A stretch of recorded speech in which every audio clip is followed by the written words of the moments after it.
So today I wanted to share some street photography tips that not a lot of street photographers are going to tell you about. And the reason for this is because they are not surface level tips. They're not going to be talking about how to hold your camera or what shutter speed to use, but rather these tips talk about the most important thing when it comes to street photography, and that is actually going out and making images. Today we're going to be talking about approach, composition. We'll even touch a little bit on technical settings as well. But the main driving force of this video is to get you prepared to photograph on the streets at your full potential. And by simply implementing just one or two of the techniques that we're going to be talking about today, the next time you go out, you're going to be able to create some amazing, powerful, and stunning work. So without further ado, here are 5 uncommon street photography tips they don't want you to know.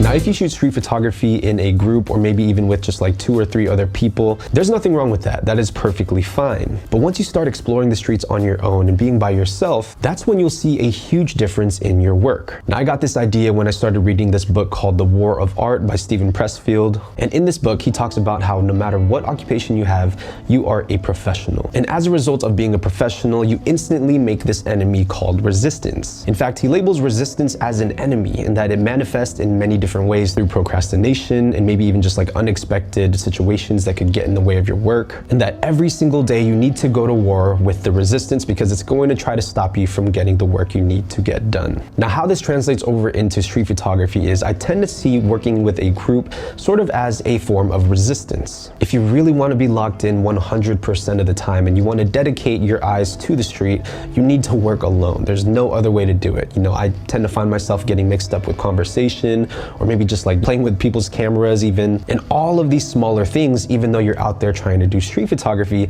adds up and it tends to take your focus away from the scenes in front of you. And it wasn't until I started shooting alone that I realized there was a huge difference in my focus and therefore in my work.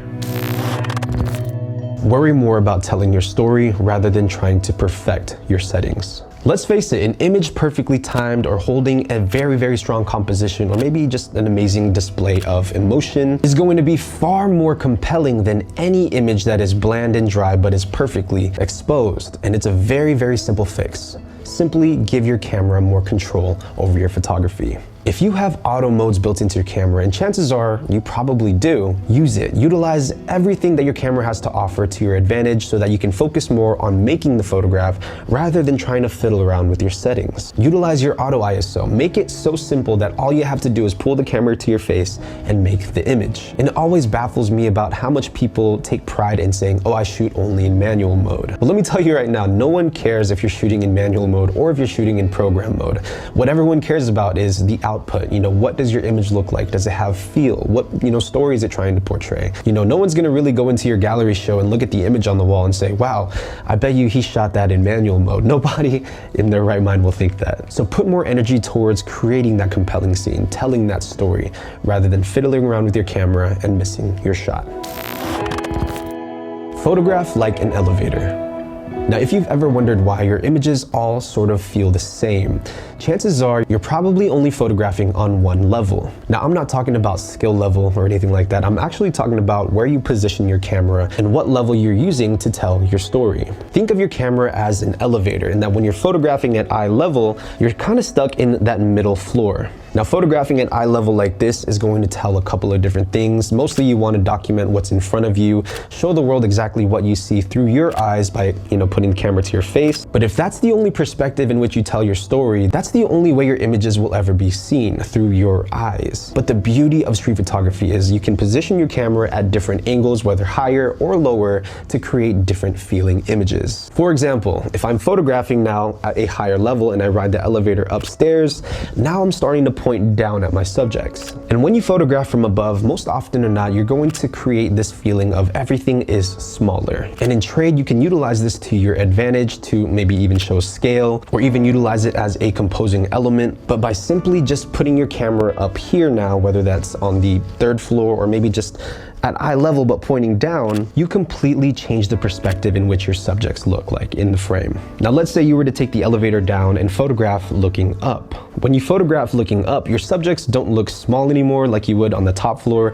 Now they look a lot bigger, sometimes even bigger than life. This is great if you want to show authority. If you want to, photograph looking up, someone towering over you, it shows just how big they are compared to their environment. And that can do so many different things for your photographs while on the street. But I do warn you that photographing from a lower angle pointing up sometimes can create some unflattering angles. And you definitely want to be very cautious about where you point your camera, especially if you're lower to the ground, because you don't want to seem like a creep or somebody doing something that you shouldn't be doing. So be respectful, be cautious of your environments, and always respect the individuals that you photograph on the street.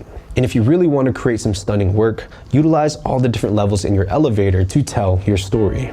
Now, before we move on to the next uncommon street photography tip, I want to talk about something that immensely has shaped my street photography over the last couple of years, and that is simply by creating a portfolio to display your work professionally. And without a doubt, the best way to create your own professional stunning website today is to utilize the sponsor for today's episode, which happens to be Squarespace. Squarespace is your all-in-one platform to build a beautiful online presence and run your business. Now, I cannot stress how important Squarespace has been to my photography, especially when it comes to sort of like representing myself online. But if you're like me and you have no experience designing a website, Squarespace has you covered with cutting-edge design tools and Blueprint AI. By simply answering a couple of different questions, Squarespace will use AI technology to help craft and tailor your perfect website. Or you can even just use one of the award-winning templates that Squarespace has to offer. With all of Squarespace's websites, you can create a stunning portfolio page and literally design it however you would like. The layout, the curation of it is all up to you, and it's all within your control. And lastly, you can even set up an e-commerce online shop to sell your photography prints or maybe even other forms of art like photo books or even zines. And if you don't have your own website, I highly recommend you start one today. So head over to squarespace.com/KingJapes and enter promo code KingJapes at checkout, and you guys can get 10% off of your first purchase of a domain or a website. Huge thank you to Squarespace for sponsoring this video.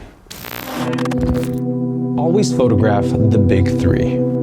Now, if you've ever been out shooting street photography, there's times where you come across a scene or maybe just an area that you don't really understand what is there, but you know that there's an image to be made. Sort of like an intuition thing. And typically when this happens, I like to revert back to my big three if I don't know exactly what I want to photograph. So the big three is designed to essentially work the scene and come out with 3 different photographs. The first shot here is going to be an establishing shot. You want to kind of back up 10 to 12 feet and just take an image of the scene that you're in. This is essentially to establish the environment, see what is around and get a grand view of all the different subjects within. The next shot that I go for is going to be the contextual shot. And as the name suggests, you're trying to go for context. So what stories are within this frame? What do the people look like? What stories are happening in front of you? Are there any insane moments that you can pull your camera to your face with and document? And most of the times you're going to be a little bit closer to your subjects because you're trying to contextualize the space by photographing the subjects within that area.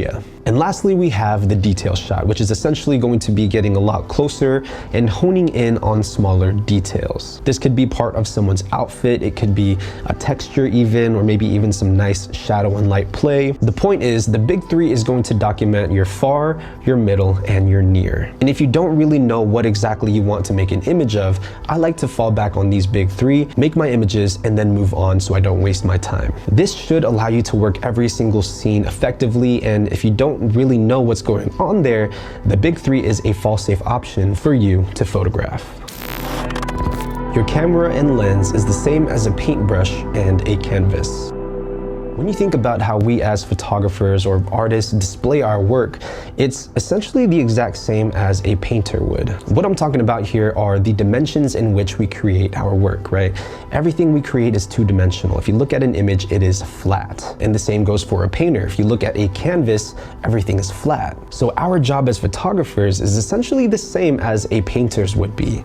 And that is to place elements within this rectangular frame and create a beautiful piece of work. You need to shift your mind into thinking that you have control over what you put in your frame and what you leave out. In fact, this is the same approach Henri Cartier-Bresson, one of the street photography godfathers, had when he was creating his work, because he actually started out as a traditional painter. He would make sketches, and then later on he would pick up a camera and start photography. Now, what I found to be most useful is I'll come across a scene and I'll point my camera towards that direction. From here, I'm going to look in my viewfinder and I'm going to look at all 4 edges of the frame. From there, I will implement maybe a leading line by maneuvering my camera to the side this way. Then from there, I'll start to build. Maybe I'll want someone to walk towards that leading line so that there's a payoff at the end of it. And once I see someone walking through it, maybe there'll be one more person standing right here to give me some foreground so the scene looks balanced. The idea is to intentionally place elements in your frame. And by simply taking your time and putting things in your frame that you want in there and excluding the things that you don't, you're now starting to work like an artist. And if you're someone who consistently practices this technique, which I highly, highly implore that you do, you'll realize that the camera is a very powerful tool to instantly create a painting or to instantly create a sketch, because all you have to do is build your frame and snap your photograph.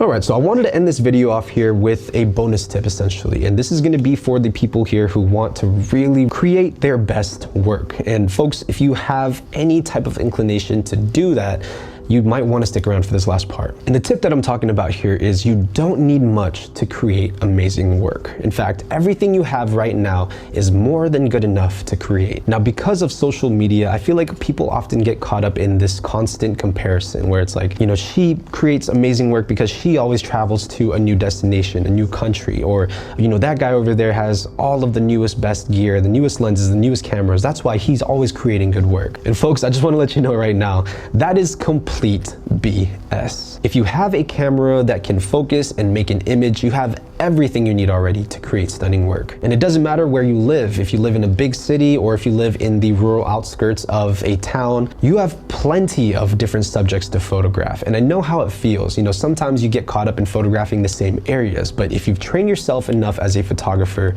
it doesn't matter where you are in this world, you can create a beautiful composition 24/7. And when it comes to creating stunning, powerful street photography, your work really revolves around two things: how well you train yourself and how determined you are to create. If you implement 1, 2, or all 5 of these tips today, and you go out for 3 to 4 hours and just focus on trying to do these tips, I guarantee you're going to create some of the best images you've ever made. And if you consistently practice and sharpen those tools up and sharpen up your eye, you're always going to be able to create no matter what circumstance you are in, whether you have an iPhone or a Leica, whether you are in Vallejo, California, or you are in New York. You have all of the tools to your disposal because it is you who is going to create the work, not your gear. So those are some of my uncommon tips for street photography that I wanted to share with you. Again, I am not a professional or anything like that. These are just tips that have worked for me and have been helping me in my progress to be a better street photographer. If you want to follow my journey or even just my street photography, follow me over on Instagram and consider subscribing to this channel. I make videos about street photography, film photography with one goal: to help other photographers like myself. But that's going to wrap it up. I'll see you guys in the next video. As always, Minolta Gang.